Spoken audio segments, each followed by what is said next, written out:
Welcome to MCOM Semester 2 batch of Munger University. Hello friends, today we are going to discuss the topic risk and its types. There are two important questions related to this topic. What is risk in context of investment? Second question is, what are the different types of risk associated with investment? Now the question arises, what is risk? The variability of actual return from the expected returns associated with a given investment is defined as risk. According to this definition, risk is measured as variability between actual return and expected return. The greater the variability, the riskier the security is said to be. Suppose that expected return is 10%. Actual return differs in any direction. Then it is said to be risk. Every investor wants to minimize the risk or maximize the return. Risk is also defined as a situation where we can assign some probabilities to the expected outcome of an event. Now the question arises, how do we measure risk?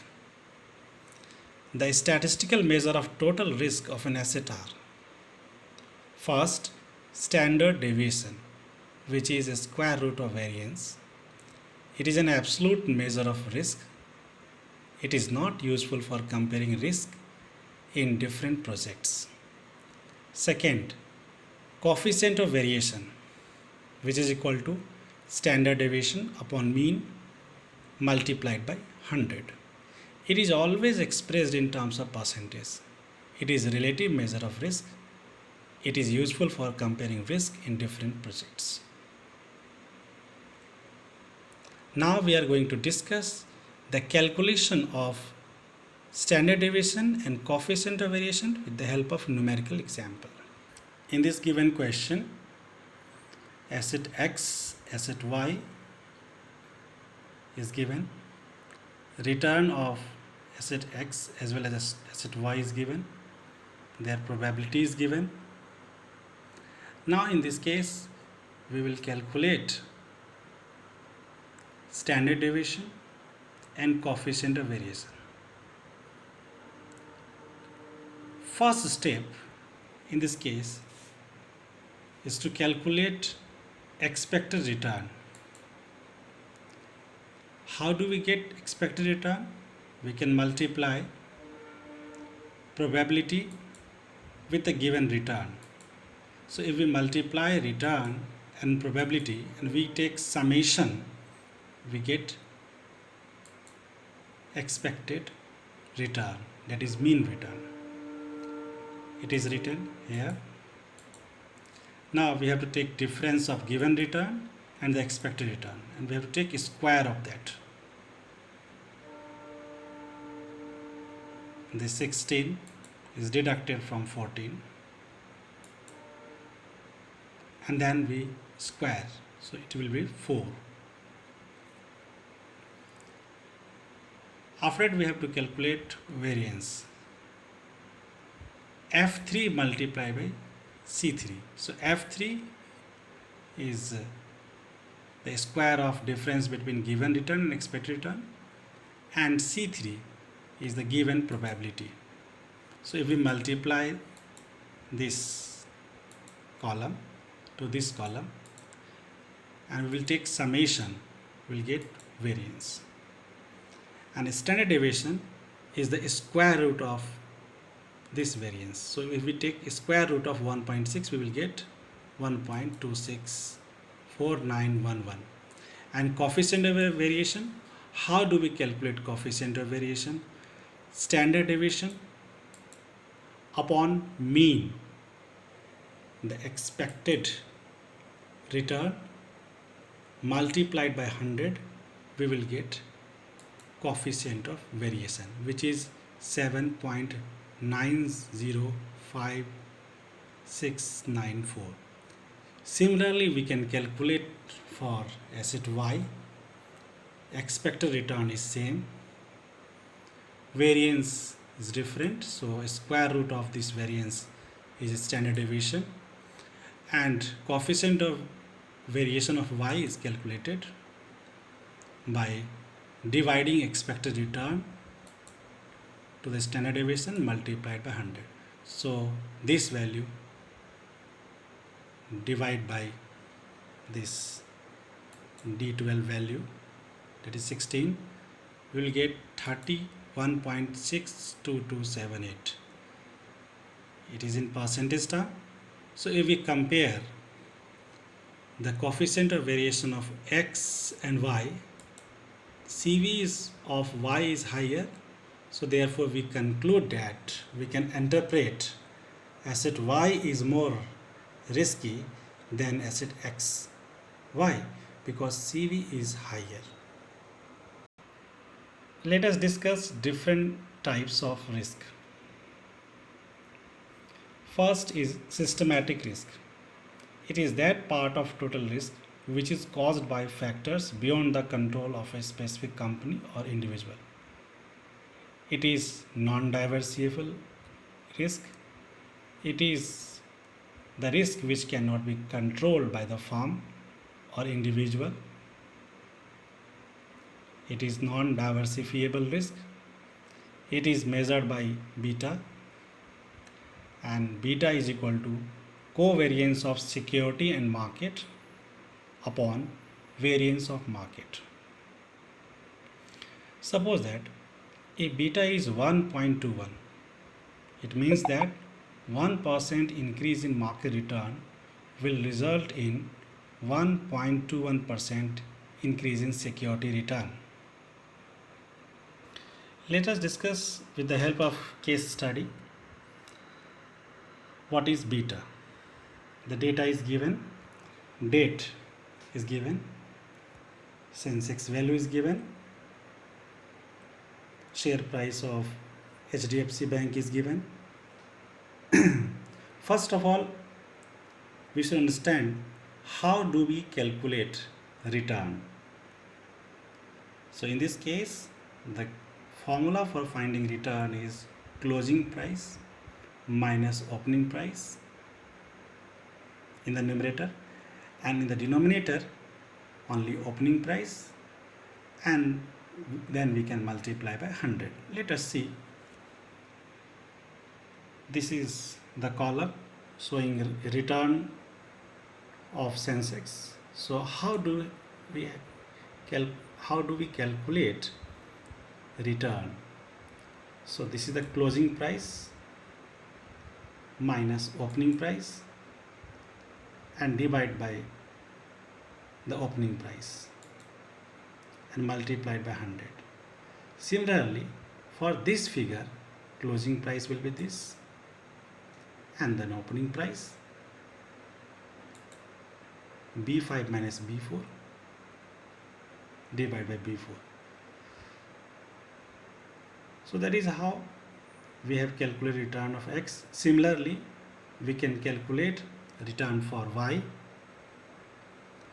Now take a glance of the formula of beta. Beta is equal to covariance of market and security. X is market here, Sensex, and Y the security, the HDFC Bank security, divided by variance of market. So therefore, come to the calculation of covariance and variance. Covariance is sigma xy upon n. Sigma xy we have calculated by summation of this column, but how do we calculate xy? By multiplying the return of Sensex and the return of HDFC. After taking summation, the summation is 33.342 and divided by 21 number of observations from here. So total 21 observation. So we get covariance. So variance of market is equal to sigma x square divided by n number of observation. So that is equal to 1.66091721. So due to big calculation, there may be approximation error also. Now if we divide covariance to the variance of market, we will get beta. So what does this beta indicate? This indicates that if there is 1% variation in the market return, Sensex return, then HDFC Bank return will increase by 1.00544187. Why increase? Because beta is positive. So beta shows systematic risk. Let us discuss sources of systematic risk. First is market risk. It arises due to change in market price of security. Second, interest rate risk. It arises due to change in market interest rate. Bond price and interest rate are inversely related to each other. If interest rate increases, then bond price falls. Third, purchasing power risk. It arises due to inflation. Inflation and real income are inversely related. It means that if inflation increases, real income decreases. Fourth one, exchange rate risk. It arises due to change in exchange rate or the value of foreign currencies. If rupee depreciates, then risk of importers increases.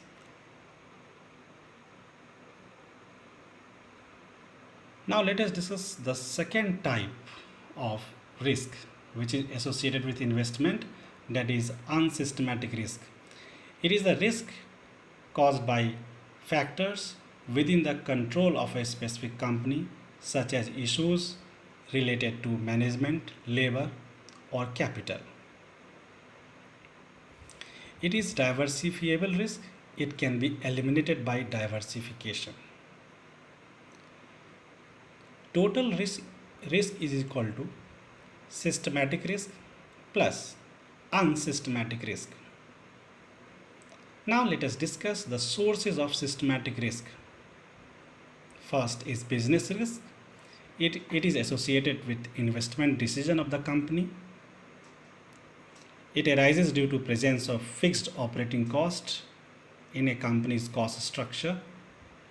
It is measured by degree of operating leverage, and degree of operating leverage can be calculated in the following way. DOL is equal to percentage change in EBIT, that is operating profit, divided by percentage change in sales. So DOL says that if there is 1% change in sale, what will be percentage change in EBIT? Suppose DOL value is more than 1, then we can say that business risk is present. If DOL increases, then business risk increases. Now come to the financial risk. It is associated with financing decision of the company or capital structure of a company. It arises due to presence of fixed financial cost. It is measured by degree of financial leverage. DFL is equal to percentage change in EPS divided by percentage change in EBIT. So it shows that if there is 1% variation in EBIT, earning before interest and tax, then what will be percentage change in EPS? If DFL more than 1, then financial risk is present. If DFL increases, then financial risk increases. This is the diagram showing total risk, systematic risk, unsystematic risk. So total risk is the summation of systematic and unsystematic. Now let us see if number of security in the portfolio during investment increases, systematic risk remains same, but unsystematic risk decreases as the number of security in the portfolio increases, and it can be eliminated to zero also. So at this point, systematic risk is equal to total risk. So we can say that unsystematic risk can be eliminated, but systematic risk cannot be eliminated. Thank you so much. That is the end of lecture. Thank you so much.